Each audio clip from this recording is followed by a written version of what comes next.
wakafika ng'ambo ya bahari, mpaka nchi ya Wagerasi. Alipokwisha kushuka chomboni, alikutana na mtu mwenye pepo mchafu, na alipoona Yesu mwana wa Daudi, kakimbia hilo akamlaki mkombozi Yesu.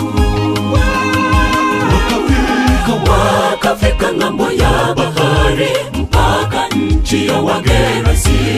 Alipokwisha kushuka chomboni, alikutana na mtu mwenye pepo mchafu, na alipoona Yesu mwana wa Daudi, kakimbia hilo akamlaki mkombozi Yesu.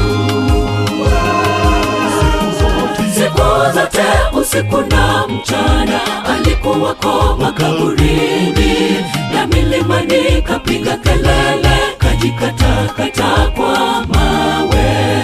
Nasi tumo kaburini mwa Shetani, ametufunga na minyororo. Piga kelele kwa Yesu, piga kelele, atakuokoa kwake Shetani. Piga kelele kwa Yesu, piga kelele, atakuokoa kwake Shetani. Siku zote usiku na